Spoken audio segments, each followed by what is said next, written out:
just a minute and we will be live. একটা noise পাচ্ছি, পাখার আওয়াজ কিনা জানি না।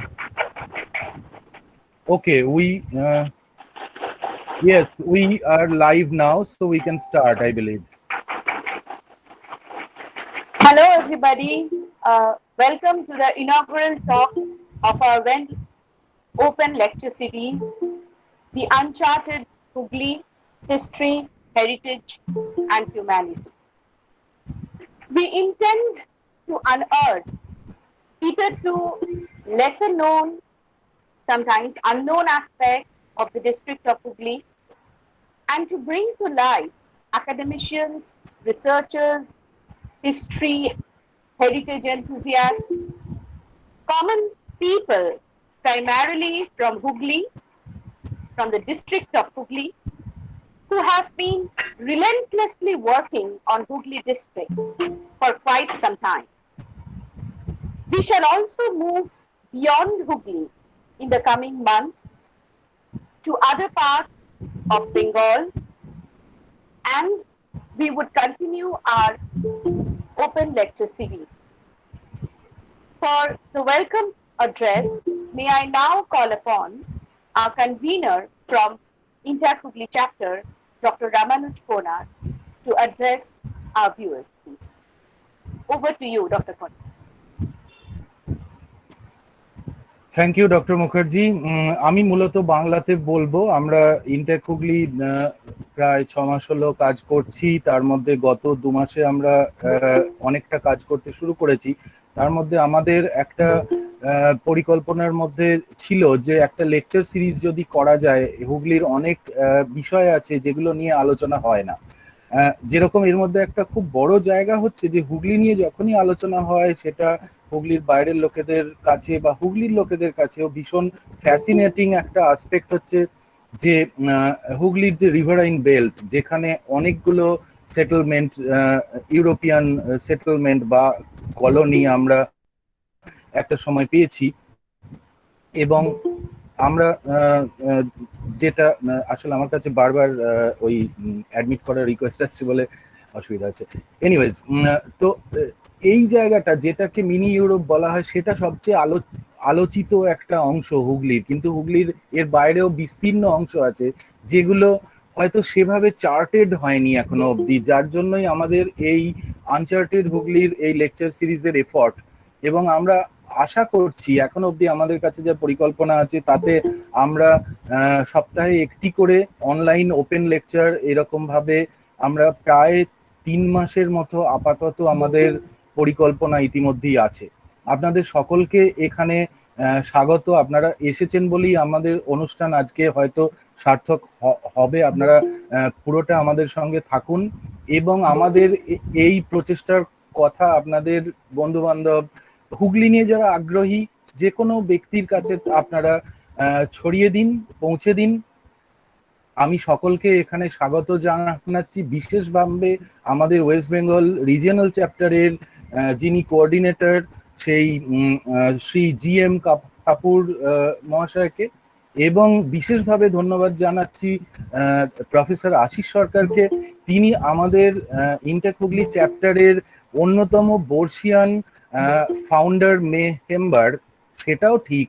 একই সঙ্গে তিনি রাজি হয়েছেন, তার প্রচন্ড ব্যস্ততা, এখন চারিদিকে এত ওয়েবিনার চলছে, তার মাঝখানে তিনি রাজি হয়েছেন আমাদের এই লেকচারের জন্য, তিনি একটু সময় বের করেছেন। সেই জন্য প্রফেসর সরকারকেও অশেষ ধন্যবাদ। তাকেও আমি ভীষণভাবে স্বাগত জানাচ্ছি, যদিও তিনি আমাদেরই পরিবারের একজন ব্যক্তি, আমাদের সিনিয়র টিচারের মতো আমাদের সকলের কাছেই। সুতরাং আমি সকলকে স্বাগত জানিয়ে আর বেশি সময় না নিয়ে আমি অনুরোধ করব শ্রী GM কাপুর মহাশয়কে। May I now request Shri GM Kapoor to speak a few words as the state convener of West Bengal Regional Chapter. Sri Kapoor, please. Thank you, Ramanuji. I hope you can hear me. Yes, yes. Okay, I'm delighted to see that the Hooghly chapter is being really vibrant and is really taking the chapter places. And I must congratulate you on this initiative which you have started about the lecture series. In fact, it will go a long way in spreading the awareness of heritage of Hooghly district, not only in the Hooghly district but other places in the state of Bengal. Definitely, we do hope that this will be publicized in other places also. And on the Intact website, we hope we will put it up so that people get awareness about this. And I must congratulate you once again that you have taken a very major step in creating this awareness, which is one of our major focus areas in Intact. Thank you very much to the members of the Hooghly chapter, who I do wish all the best for taking the initiative forward. I am always there to help you in any event that you may wish to organize, and any other inputs you require. Thank you so much. Thank you, Mr. Kapoor. We know that you are always there to help us, to mentor us, and you have been so much a rock solid support for the chapter and for us, guiding us right from day one. So without much ado, we would come straight to the talk. And personally speaking, it is my pleasure and a rare privilege to introduce Professor Ashish Sarkar, with whom I have spent a couple of years of my teaching career at Chandanagar College. Professor Ashish Sarkar is a distinguished academician who began his teaching career as a member of the West Bengal Education Service at Chandanagar College in 1982. He also served Haldia Government College and was selected in the West Bengal Senior Education Service. Thereafter, he joined Presidency College as professor and head of geography, where he served from 1996 till 2013. His sustained efforts furthered the cause of the discipline of geography as well as that of the department in Presidency College, which is now Presidency University. And he has been instrumental in imparting a new vision and in modernizing the department. He, of course, is a very popular teacher and is widely admired by his students. His students, most of whom are now popular teachers. Not only that, they are also civil servants, corporate professionals, researchers, and they are spread all over West Bengal, in India, in USA, UK, Spain, Germany, France, Japan, and Australia. With a keen interest in applied geomorphology, settlement geography, land use, and resource management, development use, quantitative analysis, cartography, and geoinformatics, he has already finished 5 research projects as principal investigator. He has supervised quite a number of MSc dissertations, MPhil, and PhD dissertations. He has presented papers in national and international seminars on about 94 occasions, maybe more. Till now, he has authored 9 books, 65 research papers, and 40 research articles in eminent journals. Professionally, he is a member or a resource person in the academic bodies of a number of institutions, both government and private. And he is also a life fellow of societies like Geographical Society of India, Indian Society of Landscape, Ecology, and so on. The list, of course, is endless. And we are so proud that he is our founder member. And it gives me immense pleasure to begin our lecture series with his talk, where he is going to unfold the district of Hooghly from a geographer's perspective. Over to you, Dr. Sarkar.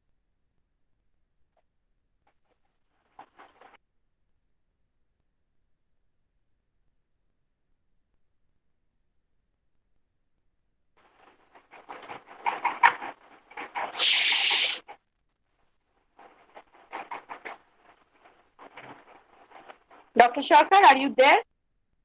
Yes. Can you hear me? Yes, you may start, please. Okay, okay. Thank you.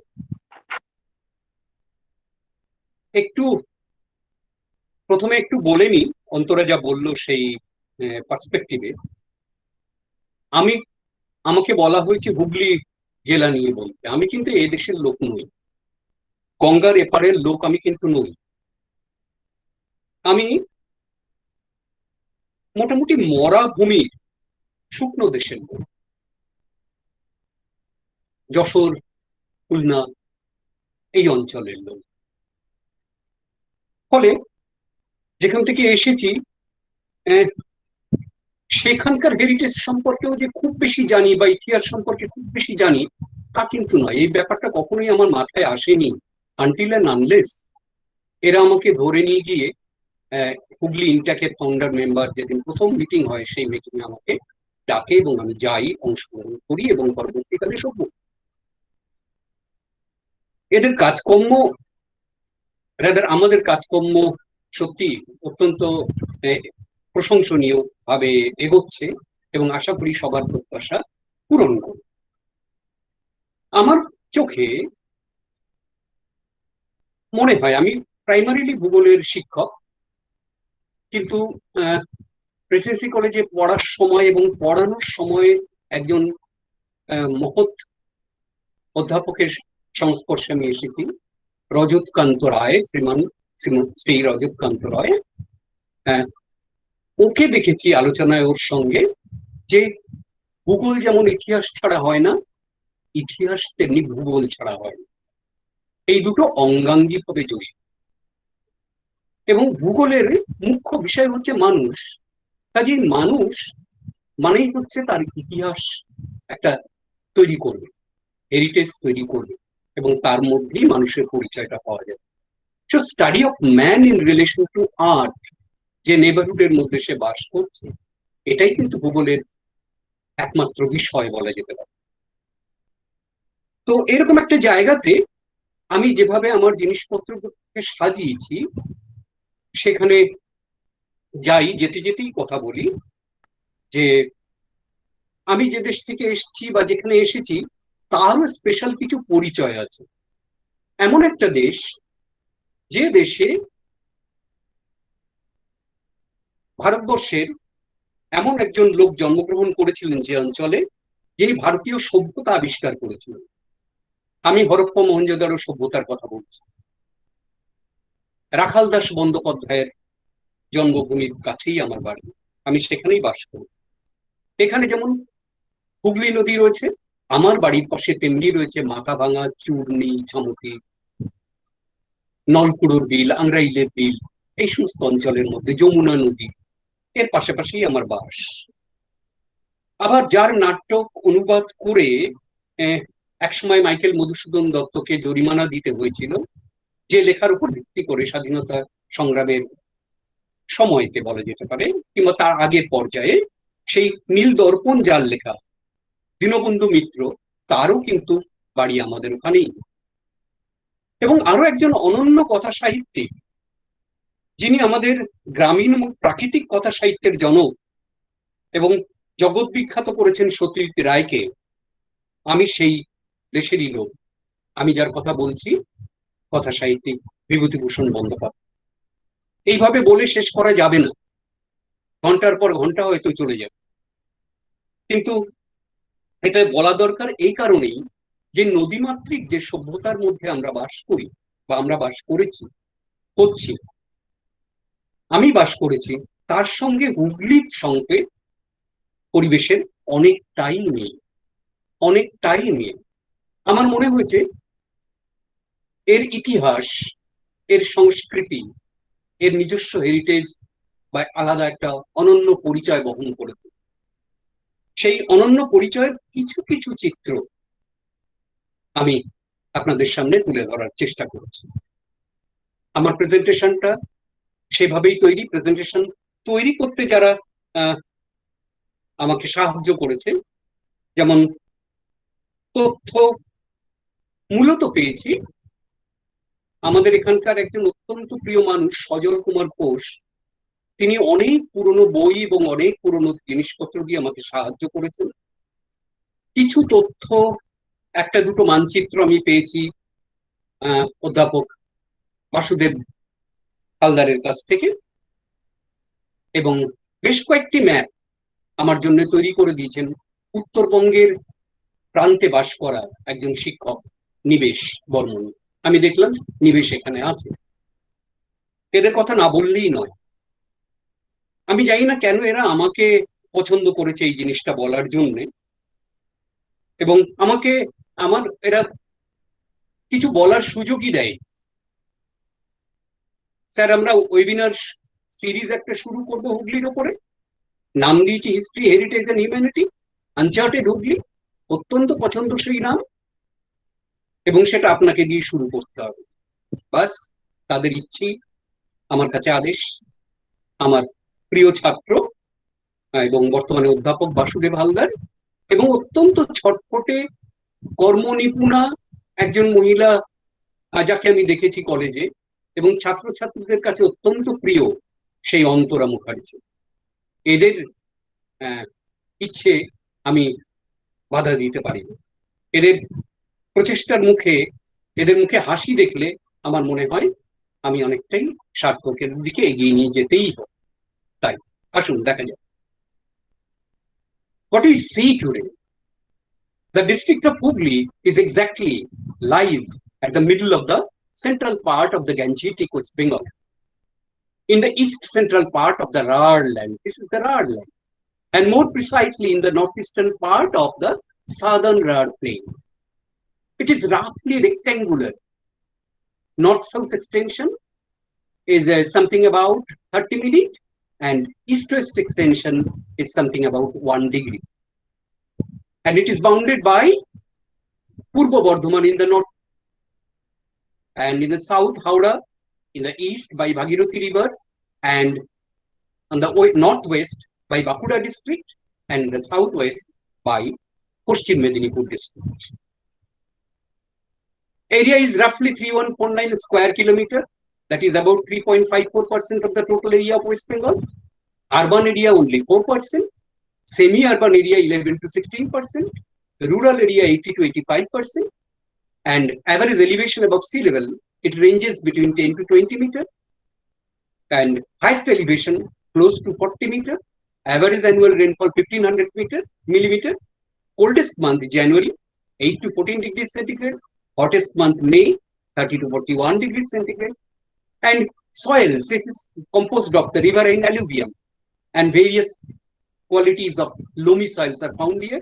Only in the extreme northwestern part, some lateritic soils are found. Hooghly, Saraswati, Begula, Kunti, Kana, Damodar, Bundeshwari, Darkeshwar, Amodar, Jhumjhuni. These are the major rivers of the district. There are very small area under forest in Hooghly district, but the district suffers from several environmental hazards like floods, waterlogging, air, water and land pollution from industrial effluents and motor vehicles, and seasonally airborne and waterborne seasonal ailments. Delhi Road, GT Road, Durgapur Expressway, major district roads are the major highways of the district. So these are the two maps. One is digital elevation map of Hooghly district, and another is the groundwater potential map. These two signifies shows the characteristics of elevation. It decreases from the northwest to east, from north to south, and this is the depth of the groundwater table along AB line and along XY line. It decreases towards east, decreases towards northeast. The surface of the entire district is covered by a huge thickness of quaternary sediments. We know them as newer alluvium and older alluvium. Toward west and north, around Kamarpukur, there is Lalgod Formation. It's an undulating lateritic terrain. East of this, the land is covered with the older alluvium composed of sandy loam that changes gradually into fine sand, silt, and clay, known as Pachkura Formation. This is exactly in its central and eastern part. Central and eastern part. The strip of land along the Ganga River is formed of recent floodplain deposits. Recent floodplain deposits comprising loose, unconsolidated coarse sand, silt, and clay. With a gentle east-south easterly dip, it ranges in age from Cretaceous to the Pleistocene, that is about 100 million to 1 million years. It rests upon a base of igneous and metamorphic rocks of Tertiary and Mesozoic ages, 2 to 6 kilometers underneath. These Precambrian structures are masked by thick flows of basalt trap. The overlying sedimentary section has remained practically undisturbed, at least tectonically.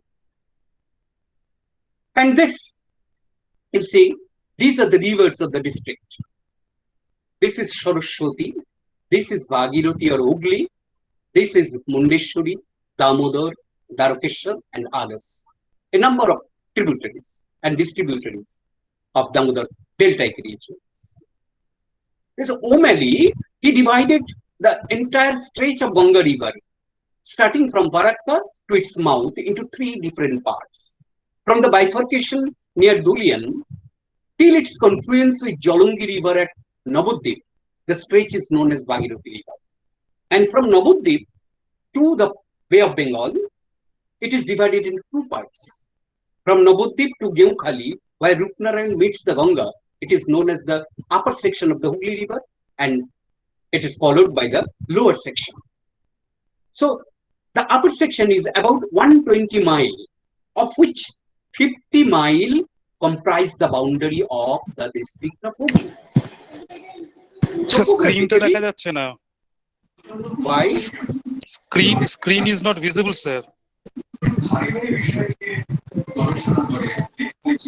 Sir, screen is not visible. Okay, let me try again. You can pin the screen. It need not be visible. You can pin the screen.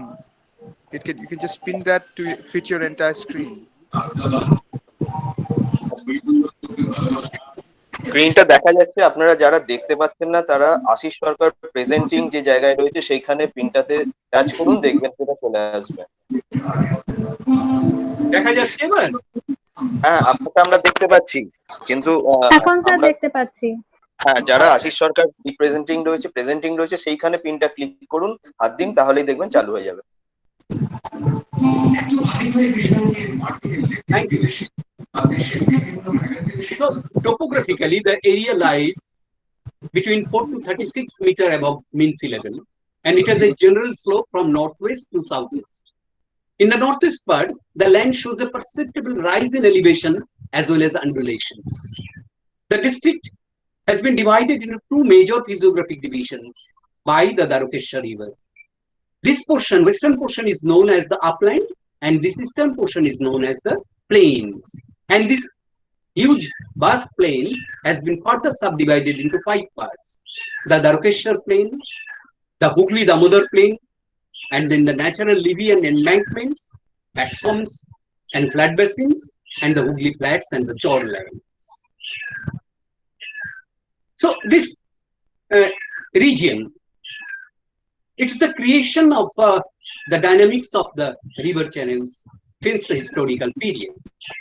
And probably it was during the 16th century or late 15th century when the rivers of this region started changing its courses. This is the major river, Damodar River, and this whole river it used to flow straight eastward through Bangur into Bhagirathi. And then it left its courses, and these are the sequence of courses. Finally, it flows through Mundeshwari or the Damodar channel. This total region is known as the Damodar deltaic region. There are several muddy channels, paleo channels, which are becomes active only during the monsoon only. So the origin of the landscape, origin of the history, origin of the settlement, origin of the people, they are all related to the changes in the shifting channels of this region. কবি কঙ্কন মুকুন্দলাল চক্রবর্তী তার একটা লেখা আমি এখানে share করেছি এখানকার নদীগুলো তাদের নাম নিয়ে। আমি একটু পড়ে শোনাই। প্রবল তরঙ্গা ধাইল গঙ্গা ভৈরবী কর্মনাশা, ধাইল দ্রুতপদ ষোড়শ মহানর, ধাইল বাহুদা বিপাশা, আমোদর দামোদর ধাইল দ্বারকেশ্বর, শিলাই চন্দ্রভাগা, কেদাই দেবাই ধাইল দুই ভাই, বগড়ির খানা লইল ধাইল বগা, ধাইল ঝুমঝুমি করিয়া দামামি, মিরাই মুন্ডাই সঙ্গে, ধাইল তারাজুলি ঘুষ করা কুতুহলি, রত্না চলিল রঙ্গে, করতর লহরী ধাইল গোদাবরী, ধায় কানা দামোদর, খালি জুলি সঙ্গে ধাইল রঙ্গে, আর বুড়ো মন্তেশ্বর, ধাইল বরুণা গঙ্গা যমুনা অজয় সরস্বতী, ধাইল কুন্তি কানাধায় গোমতী, সরজু কংসাবতী, ধাইল কাসাই মহানন্দা বিড়াই, করস্রোত বামুনের খানা, চারিদিকে জল ধাইল ধবল, মগরা জুড়িয়া ফেনা, বাজায়ে দণ্ডি কাসাই চণ্ডী, নড়িলা সত্তর হইয়া, চণ্ডীর আদেশে শিল শিল বরসে, কান্দে সাধু মাথায় হাত দিয়া। So the major rivers are Bhagirathi, Hooghly, Saraswati, Damodar, Behula, Kana, Kedarmati, Behula, Kunti, Ghiya, Julki, Kaushiki, Shilavati, Mundeshwari, Dwarkeshwar, Amodar, Jumjumi, Tarajuli, and there are several khals, Madaria, Mete, Dev, and Dankuni channel. Besides, there are back swamps called beels, Dankuni Bill, Ramnathpur Bill, Dingebhanga Bill, and the Churka Bill.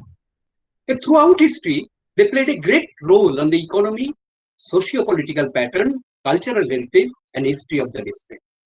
The urban industrial landscape of the eastern part is linked with the trade and commerce through this river Hooghly.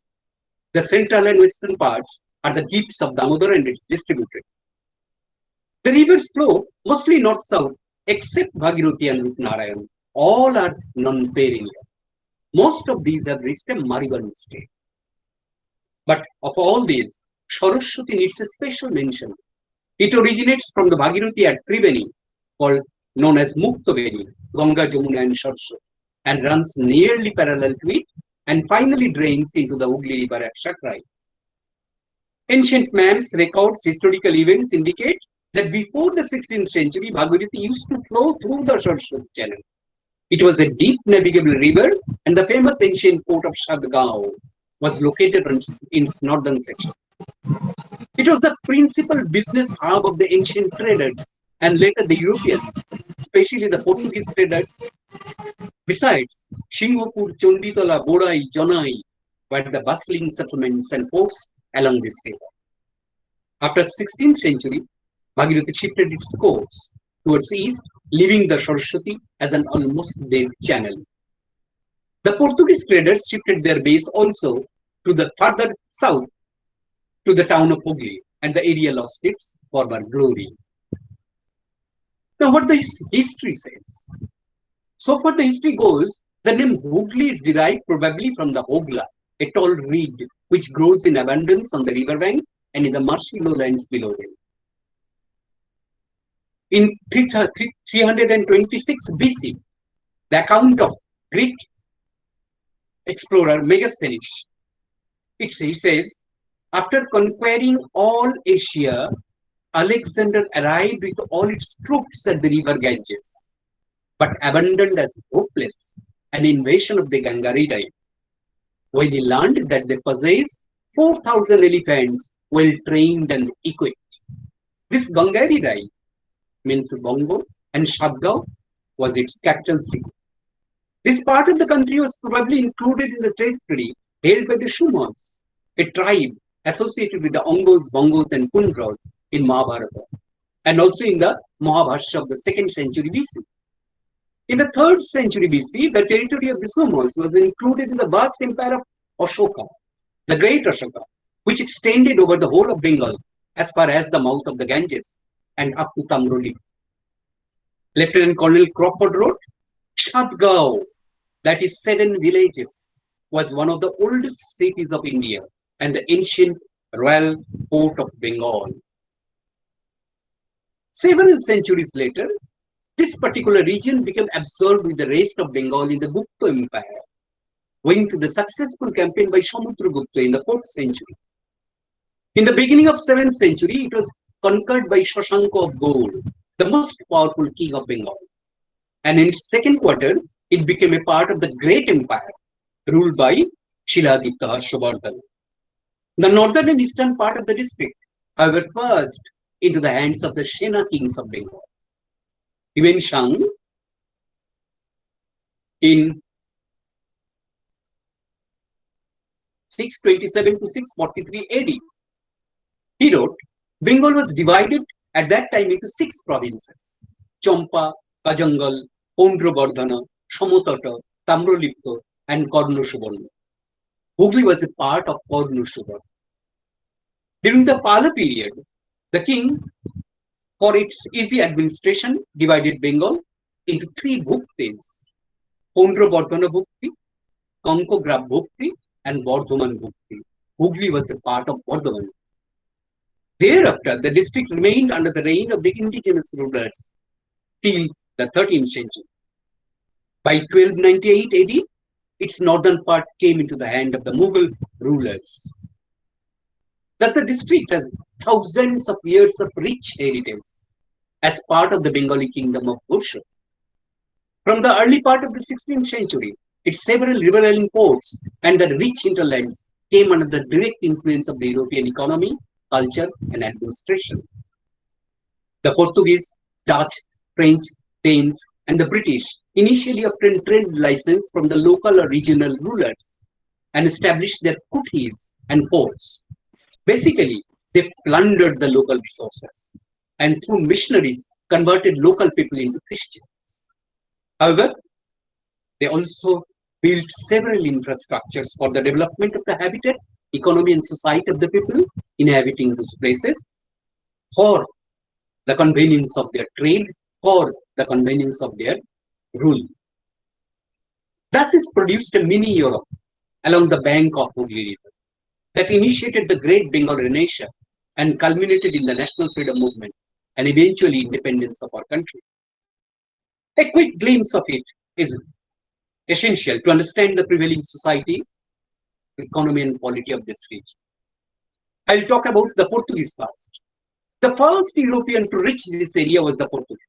And the first Portuguese explorer to visit Bengal was the Silveira in 1518. The Portuguese traders began to frequent Bengal about 1530. In 1534, the Viceroy of Goa sent a fleet of 9 ships to aid the reigning Nawab of Bengal against an invader, Sher Khan. In 1536, the Portuguese traders obtained a permit from Sultan Kamut Shah to trade in this area. In those days, the Hooghly River was the main route for transportation, and Shandgao, or the ancient Shoptogram, served as an excellent trading port and the then mercantile capital of Lower Bengal.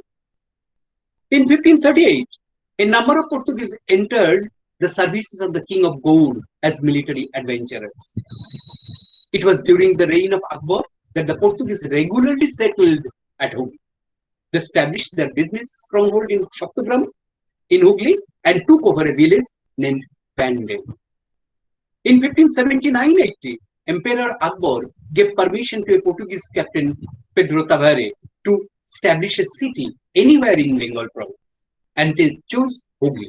And it became the first European settlement in Bengal with about 5,000 Portuguese inhabitants. Within a few decades, the town of Hooghly turned out into a major commercial center and the largest port in Bengal. Their settlement was highly curtailed during the Mughal assault, where they appeared relatively ill-equipped for such an attack.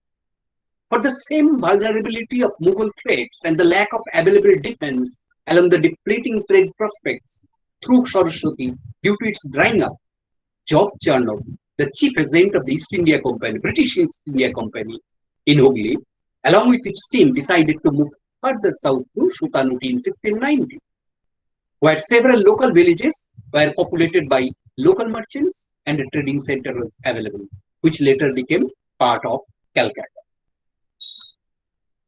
Later, in 1579-80, Emperor Akbar gave permission to a Portuguese captain. In 1599, the Portuguese traders built a convent, a fort, and the first Christian church in Bandel, the Bandel Church. At low tide, the foundations of the two walls of the old Portuguese fort may be seen jutting out from the river bank immediately in front of the present Hooghly jail. The traders started slave trading, robbery, and forced conversion of natives into Christians. At one point, they stopped paying taxes to the Mughal Empire. As a result, Emperor Shah Jahan ordered the then ruler of Bengal province, Qasim Khan Jahanvi, to block the city of Hooghly. This led to a war in which the Portuguese were defeated and the Mughal armies finally expelled the Portuguese from Hooghly in 1632. Then it's about the Dutch. From 1615 onwards, the Dutch East India Company traded with Bengal, and in 1635, a settlement was established at Chinsura, adjacent to Hooghly, to trade in opium, salt, muslin, and spices. They built a fort called Fort Gustavus, a church, and several other buildings. It was once an opulent trading port and was considered the most beautiful town of Bengal. They built a factory and also a tower in 1656. Trade thrived in the early 18th century to such an extent that the administrators of the Dutch East India Company allowed Hooghly Chinchura in 1734 to trade directly with the Dutch Republic instead of first delivering their goods to Batavia. About 50% of textiles and 80% of silks were imported from Bengal to the Dutch Empire at that time. The famous Dutch cemetery in Chinsura has about 45 graves, the oldest one dating back to 1743. The Dutch control over Bengal was waning in the face of Anglo-French rivalry in India in the middle of the 18th century, and their status in Bengal was reduced to that of a minor power with the British victory in the Battle of Plassey in 1757. The Dutch Bengal was occupied by British forces in 1795, owing to the Kew letters written by Dutch stadtholder William V, Prince of Orange, to prevent the colony from being occupied by France. This Anglo-Dutch Treaty of 1814 restored the colony to Dutch rule, but with the desire to divide the Indies into two separate spheres of influence, the Dutch ceded all their establishment on the Indian peninsula to the British with the Anglo-Dutch Treaty of 1824. In 1825, Chinsura and other Dutch settlements were ceded to the British in exchange for holdings in Sumatra, Indonesia. The British built a clock tower in honor of Edward VII. There is also the tomb of Susanna Anna Maria. Some says she had 7 husbands, and also is the inspiration behind Ruskin Bond's famous novel, Susanna's 7 Husbands. I don't know whether this is correct or not. Then the Danes. Sirampur is several centuries old and has witnessed both the growth and decline of the feudal system. The coming of the Danes, their settlement, and then a cultural renaissance known as the Bengal Renaissance, initiated by the British following the construction of the East Indian Railway along the subsequent industrial development. Before the Mughal era, the region between Saraswati and Hooghly rivers was a thriving local community. There arose the need for local artisans along with service class people who came from the neighboring villages and settled on granted land. In this way, colonies such as Kotuapada, Kumorpada, Dhulipada, Goalpada, Dottobagan, Hoshbagan were formed.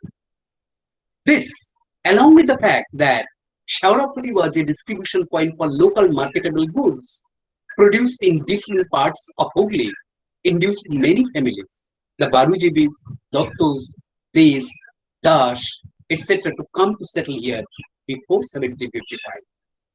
The cultivating classes settled in such places as Shodgoppada, Mannapada, Lonkabaganpada.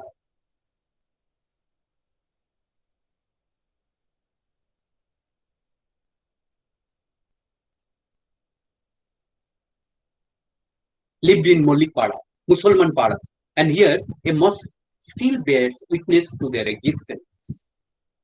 The hot, humid climate of the area suited the textile industry, and the local land was well known for its cotton and silk weaving. The Hindu weavers used to manufacture fine cotton pieces, while the Muslim weavers monopolized in silk manufacturing. In the fertile land, paddy, jute, and betel leaf were grown in abundance. The Koiboto used the marshy land for fishing. During the Muslim period, the entire agricultural resourceful Hooghly Saraswati interclave came under the Jomindaris of Shaurapur. These feudal lords not only collected rent but also dispensed justice. In 1755, the Danish East Indian Company sent a representative from its Tranquebar office to the Nawab of Bengal to secure a parvana allowing them the right to do business in Bengal. They obtained the parvana by paying 50,000 rupee in cash to Nawab Ali Burdi Khan, along with many gifts, and acquired 3 bighas of land at Sripur on the river front, and then another 57 bighas at Akna for the building of a new factory and fort, which the Danes governed from Tranquebar. Subsequently, the Danes acquired the Serampur, Akna, and Perapur malls by paying an annual rent of 1601 rupees to the Jamindar of Shaurapuli in North Serampur. By 1770, the Danish merchants are beginning to make significant progress in trade and commerce in the area.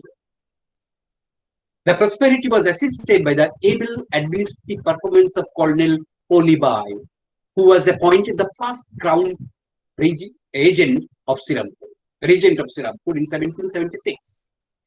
The Danes also established a bazaar, currently known as Tin Bazaar, and they allowed private godowns and warehouses to be maintained. Gradually, the town developed and became elegant and prosperous, and merchants of both foreign and indigenous origin began to arrive and live.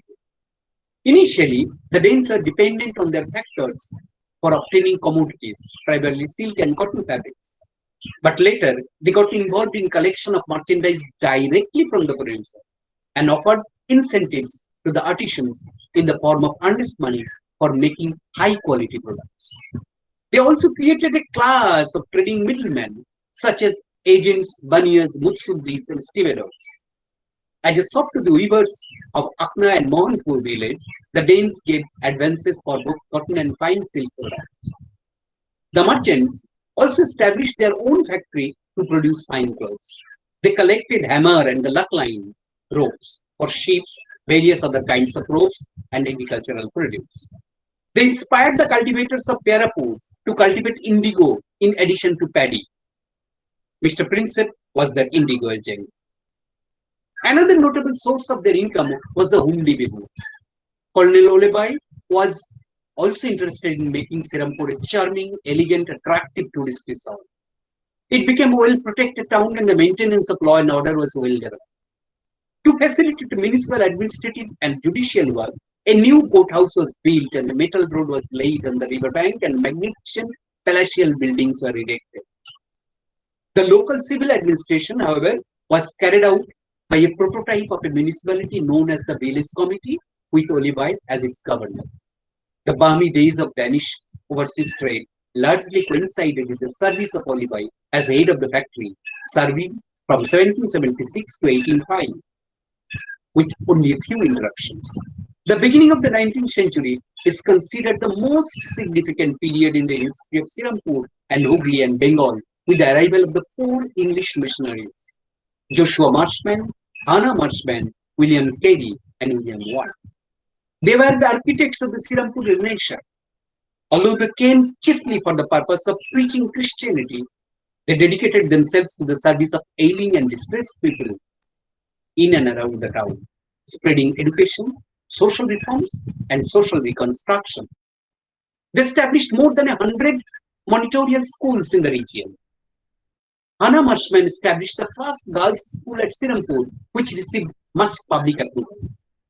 Carey made an outstanding contribution by founding the Serampur Mission Press in 1800, where the wooden Bengali types made by Panchanan Karmakar was installed. Perhaps the crowning work of Carey and his 2 associates was the establishment of Serampur College in 1818, which acts both as a university through the Senate of Serampur College University and as an individual college. The founders had to spend their last farthing on the construction of its magnificent buildings. It was also the first college in Asia to award a degree. Carey became famous as the father of Bengali prose. The Mission Press published 3 books, the Bengali translation of the Bible, Hitopodesh, and Kothopokothan. The first issue of the second Bengali daily, Samachar Darpan, came out in 1818 under the leadership of Carey. At the same time, the Srirampur Mission Press brought out the English daily, A Friend of India, precursor to the Statesman. Another outstanding contribution of the missionaries was the installation of India's first paper mill at Bortola, set up by John Clark Marshman, son of Joshua and Hannah Marshman, which was powered by a steam engine. Between 1801 and 1832, the Srirampur Mission Press printed 212,000 copies of books in 40 different languages. In this cultural development, the local inhabitants seized the opportunity for higher education by sending their children to the academic institutions of the missionary. On the other hand, people belonging to the lower economic strata sent their children to the monitorial schools, which provided basic education. In the process, there emerged a class of local gentry who had a favorable attitude towards the missionaries. On 11th October 1845, it was sold to Britain, which integrated it into British India and officially restored the Bengali name, Srirampur. After taking possession of the town, the British began to look after its civic amenities, and earlier village committee was transformed into the Srirampur municipality in 1865. And then French. A slice of France, once a beautiful town with French mansions, boulevards, Chandanagar is a live example of its past glory. Historians say that the French created the town by amalgamating 3 villages, Gondolpara to the south, Bodo in the north, and Kolishan to the west. The name Chandennagar is first found in a letter dated 1696, intended for the officials of the French East India Company, dispatched by Andrew Buot, Deland, and Pali, the French officials posted in Chandennagar. The first director of the French East India Company, Deland, paid 40,000 coins to the Mughal Subedar in 1688 to gain control of the area and build a factory there. But the first Frenchman to possess any landholding in this area was Duplessis, who bought a land of 13 arpents at Bodo Kishanganj with Taka 401 in the year 1673-74. At this time, the company establishment consisted of 1 director and 5 members who formed a council, 15 merchants and shopkeepers, 2 notaries, 2 padres, 2 doctors, and 1 sutradhar. The army consisted of 130 foot soldiers, 20 among them were Indians.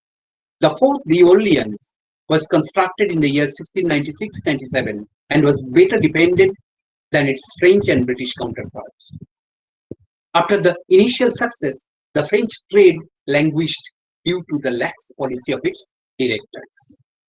In 1730, Joseph Duplessis was appointed governor of the city, during whose administration 2,000 plus brick houses were erected and maritime trade flourished. The population grew to almost 1 lakh. Like the other French colonies of India, Chandanagar was under Pondicherry's jurisdiction. The government kept a troop of sepoys to help maintenance of peace in the town. It is known that Chandanagar had 2 divisions of infantry during 1743-45. Under the terms of the treaty, it had no alternative but to keep not more than 15 soldiers. The laws of this place were the same in regard to all the colonies, and they were drawn up by the Minister of the Interior of France. In the councils of deputy and senator of France, there was 1 representative elected by the citizens and representatives of French India in each. Till 1756, Chandanagar was the main center for European trade and commerce in Bengal. The city had thriving centers of trade involving opium, indigo, silk, rice, rope, sugar, etc. The fine clothes of Chandanagar were exported to Europe, known as the clothes of Horastan. One of the premier men of the town who made it big at this time was Indranarayan Chaudhary. He came here at the end of the 17th century from Jashore as an orphan, sheltered at his maternal grandfather's house. He secured a job and the company out of his own industriousness, and then went on to gain a tremendous fortune being associated with the burgeoning trade of the company. Nandadulal Temple, a temple of Krishna established by him, still houses the secret chamber in which he reportedly hid its immense fortune, which was later recovered by Robert Clive. In 1756, war broke out between France and Great Britain, and Clive of the British East India Company and Watson of the British Navy bombarded and captured Chandanagar on 23rd March 1757. The town's fortifications and many houses are demolished thereafter, and its importance as a commercial center was eclipsed by that of Calcutta, situated down the river. Chandanagar was restored to the French in 1763 again, but retaken by the British in 1794 in the Napoleonic Wars. The city was returned to France in 1816, along with a 7.8 square kilometer enclave of surrounding territory. The judicial system was quite strict, even passed a few capital punishment by the guillotine between 26 January 1883 and 22nd July 1895. A municipality was created on 1st August 1880. Charles Dumaine became the first mayor. There was a post called Notaire, like the Registrar of British India. All the deeds, as for testament, sale and purchase, dates and dues, are registered by him. By 1900, the town's former commercial importance was gone, and it was little more than a quiet suburb of Calcutta, with a population of nearly 25,000 in 1901. But it was noted for its clean, wide thoroughfares, with many elegant residences along the river bank. India became independent on 15th August 1947, and in June 1940, the French government held a plebiscite which formed that 97% of its residents wished to become part of India. In May 1950, the French allowed the Indian government to assume de facto control over Chandanagar, officially ceding the city to India on 2nd February 1951.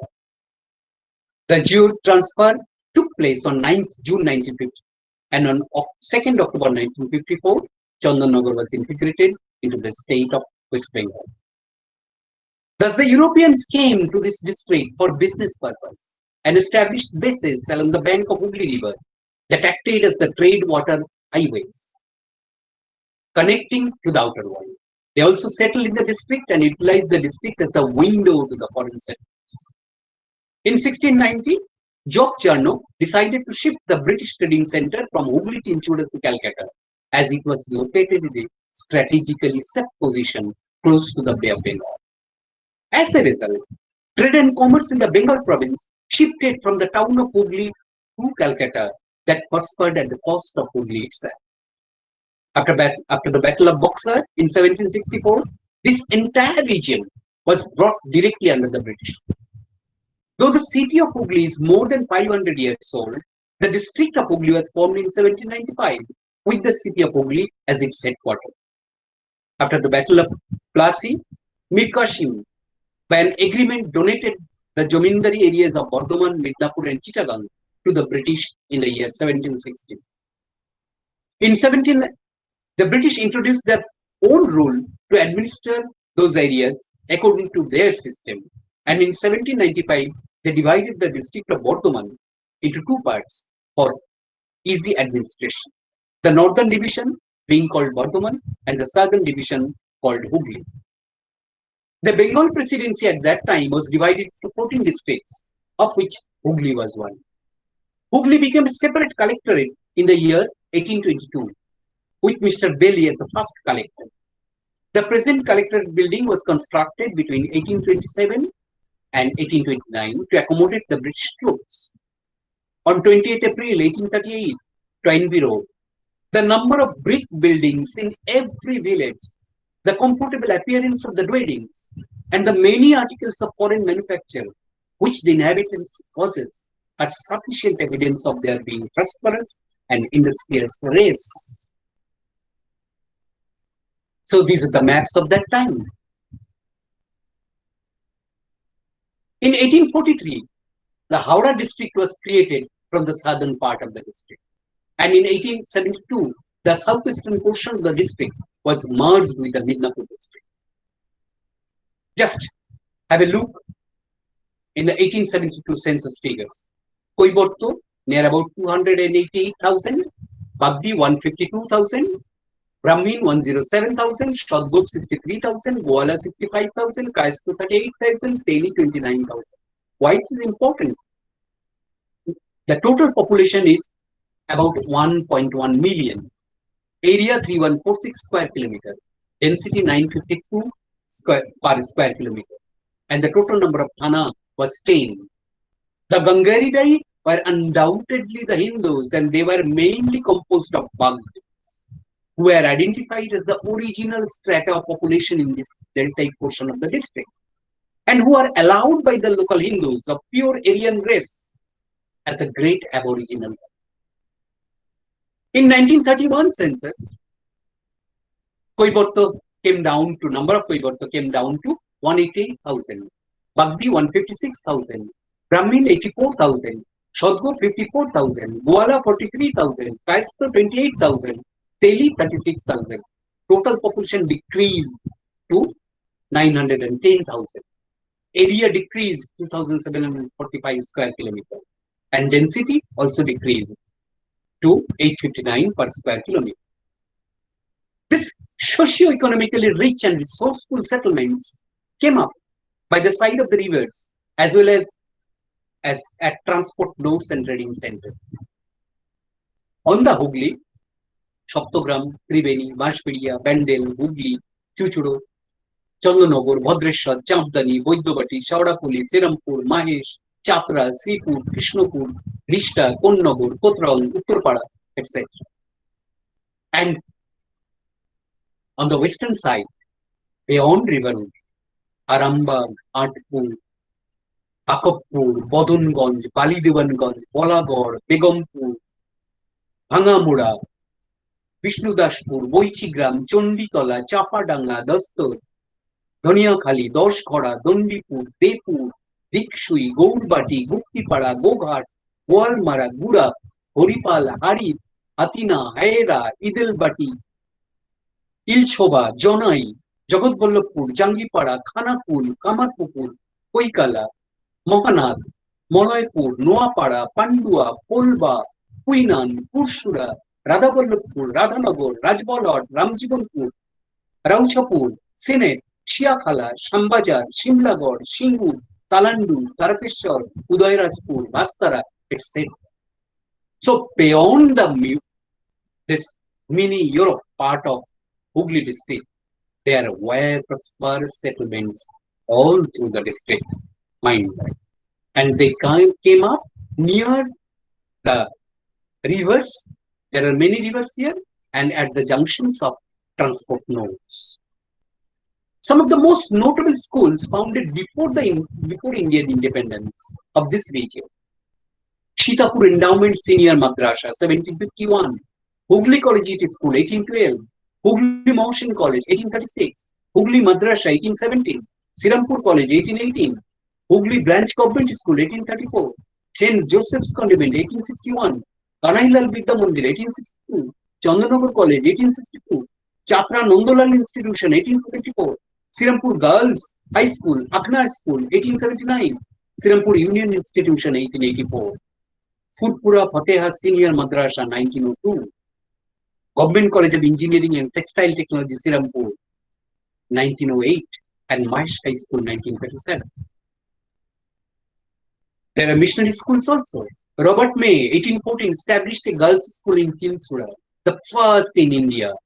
Other girls' schools were Liverpool School, Chatham Union School, William School, Ross School, Cardiff School, Glasgow School, Dunfermline School, Stirling School, Edinburgh School, Exeter School, Shuri School, Tilpara School, Tehra School, Ashnabad School, Free Church Institution. Currently, there are 2,992 primary schools, 408 high schools, 127 higher secondary schools, 22 colleges, and 6 technical institutes in Hooghly district. And here is a list of notable people who hail or whose ancestors hailed from Hooghly district. I think this concerned or increased the heritage part of our district. Agunshi, Dwarkanath Mitro, the Mitro family of Janai, a famous lawyer and judge of Calcutta. Bhagati is associated with Ram Gopal Ghosh, an Indian businessman, social reformer, orator, and one of the leaders of young Bengal. He was called the Indian Demosthenes. He was one of the persons who helped J.E.D. Bethune to establish his girls' school. Baidyabati, Madhusudan Gupta, a translator, an Ayurvedic practitioner, is credited with having performed India's first human dissection at Calcutta Medical College in 1836, almost 3,000 years after Shusruta. And Banipur is associated with Satish Chandra Mukherjee, a pioneer in establishing a system of national education in India.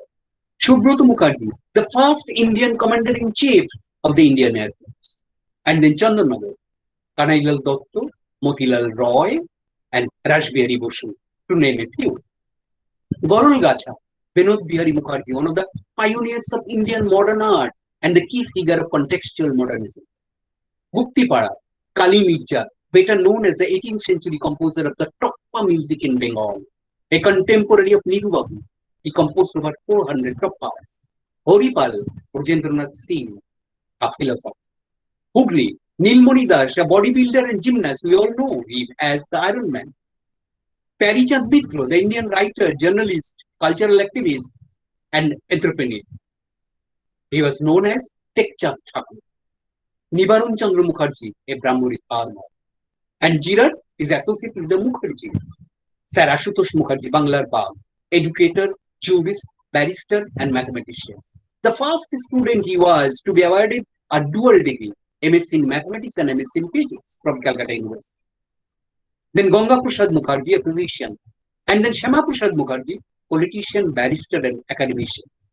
And Kamarpukur, it is associated with the Hindu mystic, our Thakur Sri Ramakrishna. Kannan, Brahmabandhu Upadhyay, a theologian, journalist, and Indian freedom fighter. Mahesh, Nagendranath Bosu, an archaeologist, encyclopedist, and a national social historian of Bengal. And Konnago, there is a national man, Nabogopal Mitra, an Indian playwright, poet, essayist, patriot, and one of the founding fathers of Hindu nationalism.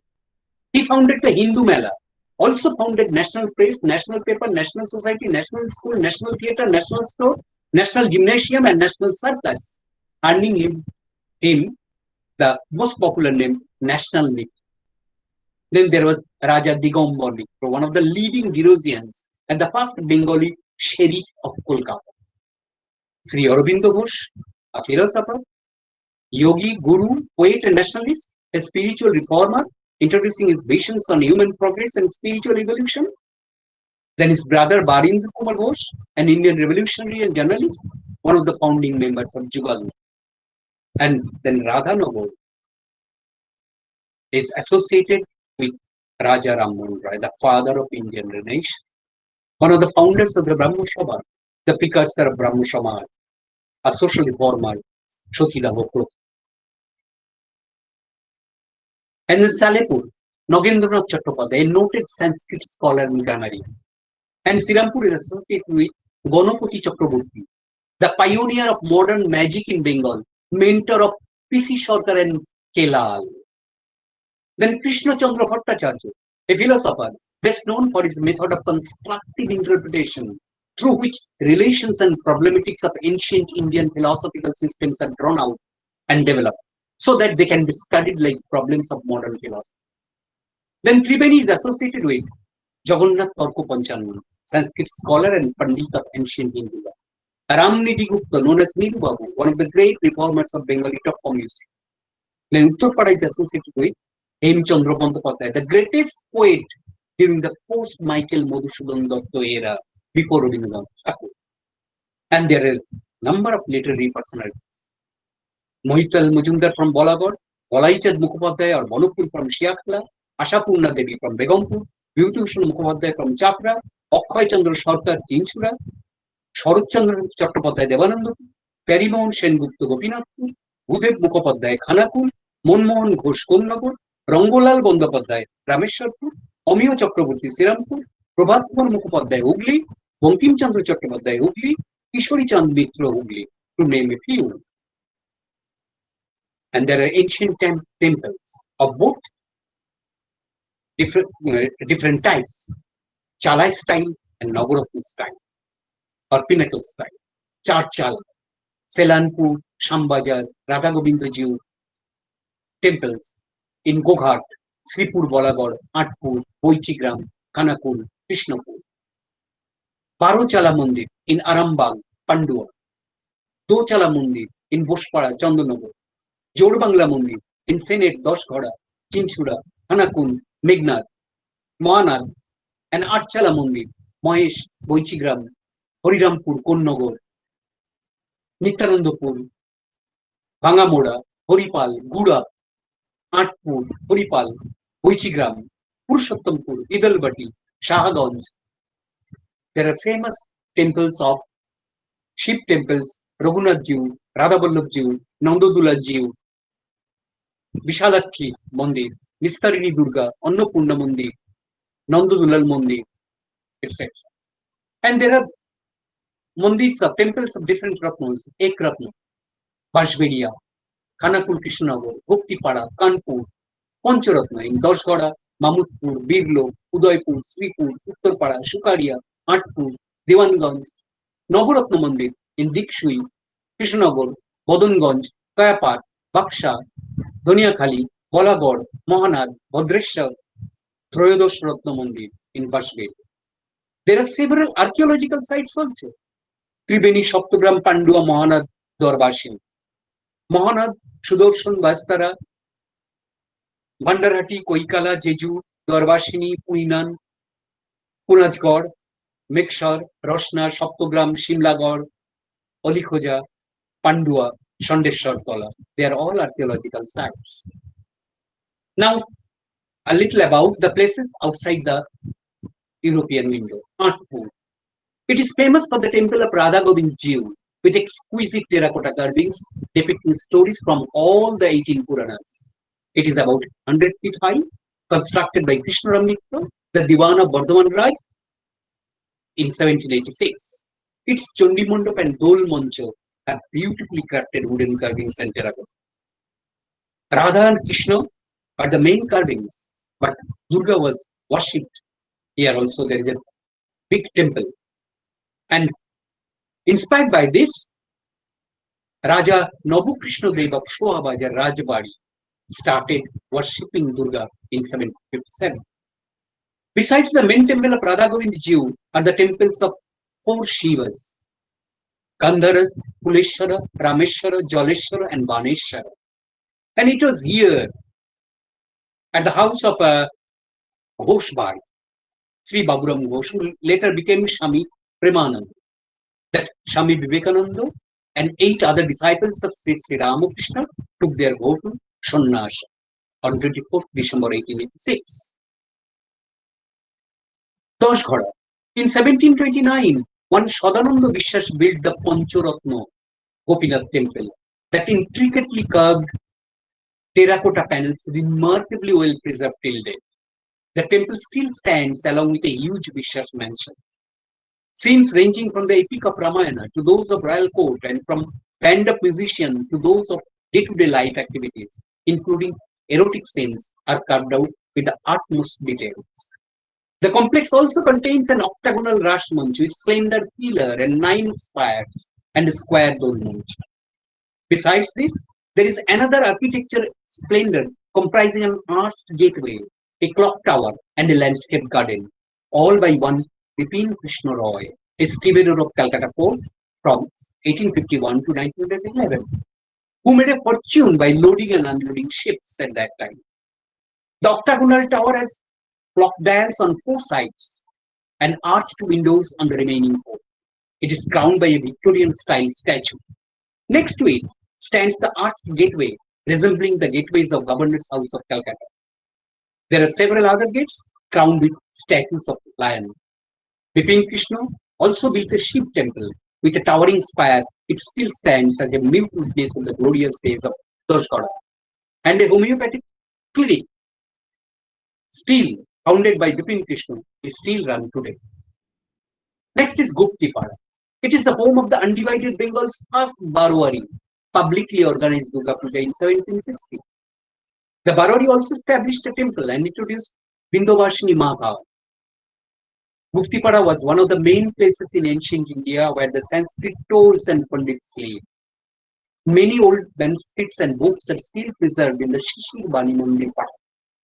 Here was born the great folk singer Bhola Moira, and also Diwan Mohanlal, the commander-in-chief of the King Sirajuddaula. Guptipara is the home of the first branded Bengali Upo Sandesh. The temple complex at Vrindavan Chandra's Mont houses 4 Vaishnava temples: Chaitanya, Vrindavan Chandra, Ramachandra, and Krishna Chandra. They contain terracotta works, and the structures bear characteristics of Bengal school of architecture, with carvings depicting scenes from the epics and Puranas. Guptipara was a citadel of Vaishnavite culture. Even today, residents observe Rash, Dol, and Ratha Jatra. Ratha Jatra, Guptipara's greatest festival. And this Ratha is one of the tallest and oldest in West Bengal and is said to cover the second longest distance in India after that of Puri. And one day before the Ultra Rath, a popular festival is held here known as Bandar Lut. Then there is Bali Diwan Lodge. It is quite a non-descriptive village that houses the best examples of a mixed temple architecture in West Bengal. That is a combination of Chala and Ratna. The lower part of Durga temple follows the Chala style in the form of Joda Bangala style, consisting of 2 adjoining as-roof structures. In the middle part of the 2 as-roof structures stands a Nobor 9-pinnacle structure, thus combining the 2 forms of Bengal temple structure. It is approached by a 3-arched entrance way with elaborate terracotta carvings on its front face.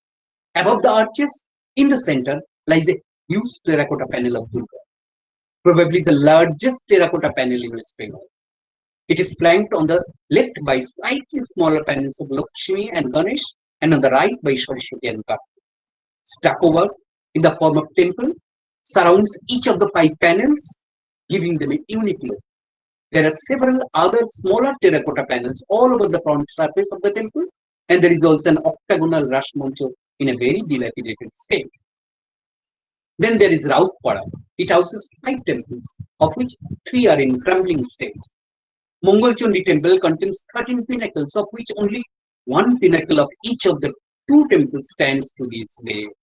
Similarly, only one of the stories of the 3-story structures stands to this day.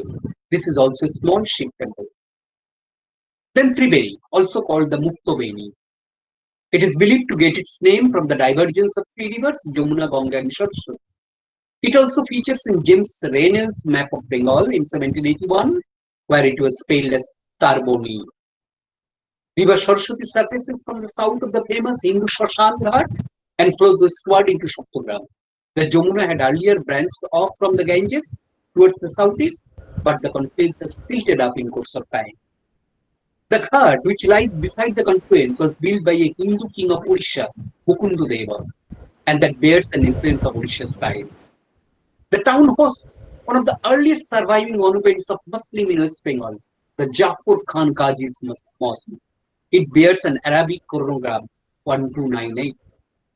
Its doorways have Hindu Vaishnavite sculptures inscribed along with Sanskrit scripts on its walls, which can be associated to a temple from where the slabs are procured, or as well could be a temple on which the mosque probably was built. Then there is Shukharia. The earliest route is assigned to Kalidas Mitra, who was one of the 5 Kayasthas who immigrated from Kanaus to Bengal. The 19th generation successor was Rameshwar Mitra, the famous Jamindar of Ulabirnagar. The family is also called the family of Diwans, as most of its members served in different positions in the revenue departments during the rule of the monarch. He visited Delhi at the time of Aurangzeb and is said to have impressed him with his scholarship in accounting. The emperor awarded him the title Mustawfi and presented him with a golden palm, Punjab, the royal seal. Thus the surname Mitra Mustawfi originated. This golden palm was used as a family legacy. Rameshwar Mitra left Ulabirnagar, settled in Shukharia, and built a temple complex that still stands with the grandeur of yesteryears. The most magnificent of the lot is the 25-pinnacled Ananda Bhairavi temple, built by Vireshwar Mustafi. During the massive earthquake of 1897, the topmost 5 pinnacles were destroyed, which are later reconstructed. Along the main temple, 12 more temples are located in rows, 6 on each side. 10 of these temples are of Archala style and 2 of them are of Pancharatna style. One of those Pancharatna temple is dedicated to Lord Ganesha and the remaining 11 belongs to Lord Shiva. Just besides this, there is a huge lake or pond that gives a magnificent mirror image of that entire temple complex, particularly in the afternoon. Next to it stands the Radha Kunj, a palace-like mansion built by Ramjiva. Once it was the center stage of lots of wealth and grandeur, as is evident from the huge columns and stucco on its walls. Currently, the mansion is in ruins. On the banks of another pond, there stands the Navaratna style temple of Harusundari Kali, along with 14 other temples, distributed equally in rows on each side. Of these, 12 are Archala style Shiva temples and 2 Pancharatna style temples. The one Ramniti Mustafi constructed these temples in 1813. A few meters from this lies the Vistarini Kali temple. It is a tall south-facing Navaratna style temple constructed by Kashigoti Mustafi in 1847. Next to it lies the oldest temple in Shukaria, the Siddheshwari Kali temple.